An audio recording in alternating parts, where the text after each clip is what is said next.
Bismillahirrahmanirrahim. Assalamualaikum warahmatullahi wabarakatuh. Hai, selamat datang ke channel Ustazah Umi Najibah. Ustazah harap adik-adik dalam keadaan sihat dan dalam keadaan baik semuanya.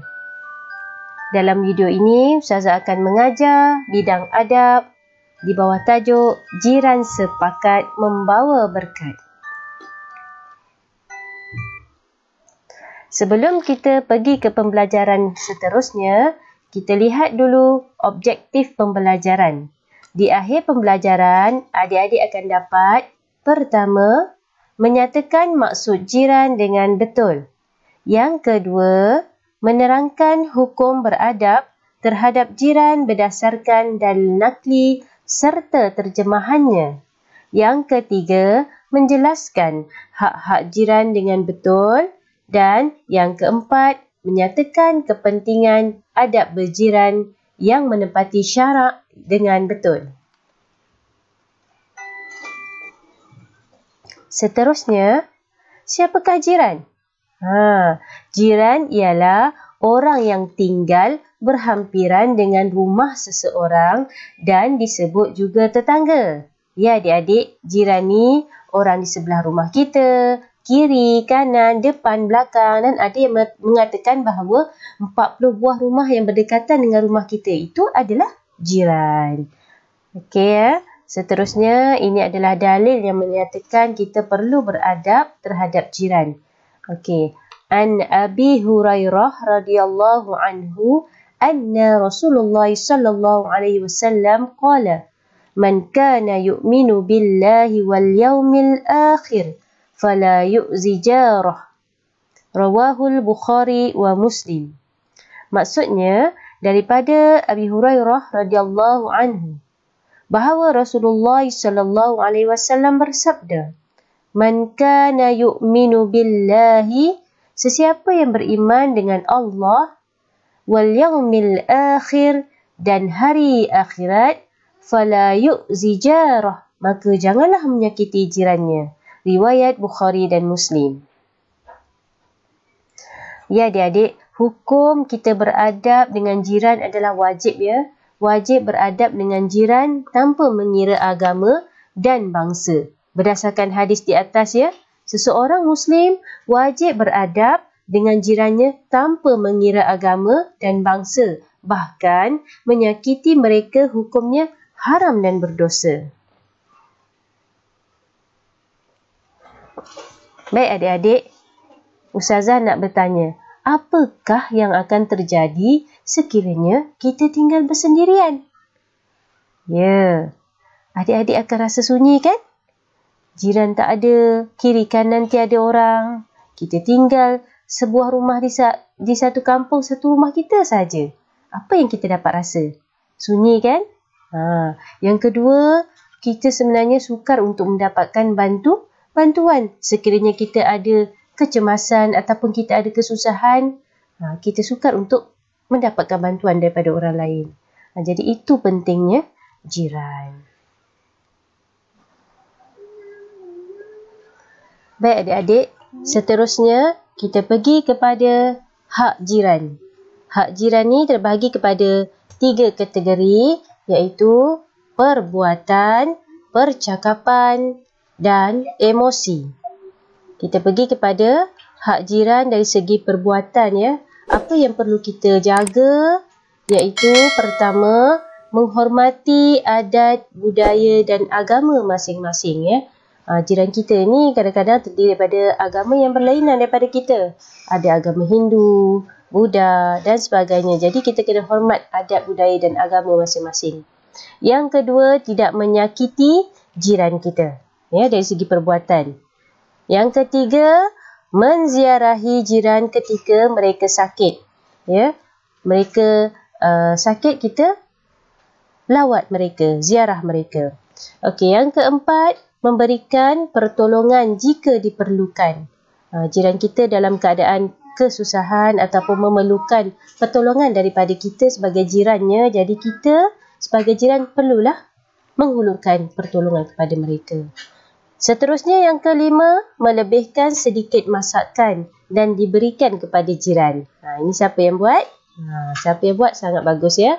Jadi kalau kita ada masak, lebihkan masakan kita tu dan beri kepada jiran kita.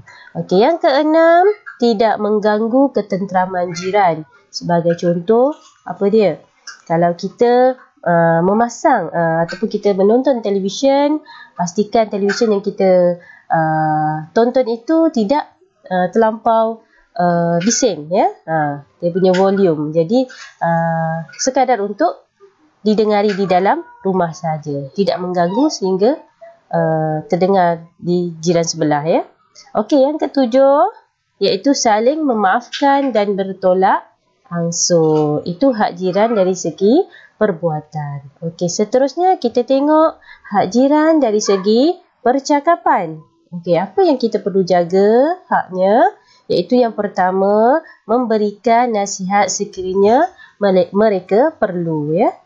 Yang kedua, mengucapkan tahniah atas kejayaan jiran. Sebagai contoh, sekiranya anak jiran tersebut berjaya dalam peperiksaan, kita sebagai jiran tumpang gembira dan mengucapkanlah tahniah kepada mereka. Dan yang ketiga, menjaga pertuturan ya. Kita jaga percakapan kita bila bercakap, jangan sampai mengecewakan hati mereka. Seterusnya, hak jiran dari segi emosi. Okey, pertama apa yang perlu kita buat sebagai jiran? Berprasangka baik kepada jiran kita ya. Jangan berprasangka buruk. Okey, yang kedua, bersimpati apabila jiran ditimpa kemalangan. Ini salah satu contohnya adalah mengucapkan takziah lah sekiranya jiran kita mengalami kemalangan. Baik adik-adik, seterusnya kita lihat kepada contoh kehidupan berjiran Rasulullah. Okey, yang pertama, Rasulullah berbuat baik dengan jiran. Rasulullah SAW sentiasa berbuat baik dengan jiran dan tidak pernah menyakiti mereka walaupun jirannya seorang Yahudi. Okey, yang kedua, Rasulullah peka dengan kebajikan jiran. Apabila memasak makanan, Rasulullah SAW menggalakkan kita memberikan sedikit makanan kepada jiran, terutamanya apabila berlaku kematian dan musibah. Selain itu, Rasulullah SAW melarang kita membiarkan jiran berada dalam kelaparan sedangkan kita kekenyangan. Seterusnya, Rasulullah SAW menghargai jiran.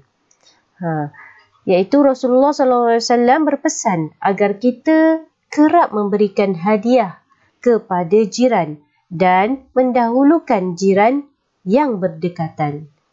Selain itu, Rasulullah SAW juga menegah kita meremehkan pemberian jiran walaupun kurang bernilai. Itu contoh daripada kehidupan berjiran Rasulullah. Seterusnya, kepentingan adab berjiran. Ada 3 ya.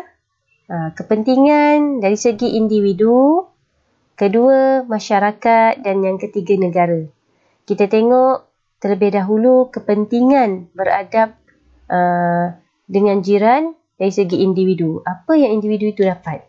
Pertama, mendapat pahala dan keredaan Allah. Yang kedua, menjamin ketenangan emosi. Seterusnya, dari segi masyarakat. Okey, yang pertama, kerja yang berat menjadi ringan. Hidup berjiran ya. Yang kedua, hidup damai dan harmoni. Yang ketiga, gejala negatif dapat dibantras. Dan yang keempat, memupuk silaturrahim. Dari segi kepentingan adab berjiran dari segi negara, iaitu yang pertama, negara maju dan menarik kedatangan pelancong. Yang kedua, ekonomi negara bertambah baik. Baik adik-adik, untuk yang terakhir, Ustazah simpulkan daripada pembelajaran adab berjiran ini, kita sebagai jiran, hidup berjiran, perlulah mengamalkan adab berjiran. Jadi Ustazah berharap agar adik-adik dapat mengamalkan adab-adab yang telah kita pelajari dalam video ini. Sekian, wabillahi taufik wal hidayah. Wassalamualaikum warahmatullahi wabarakatuh.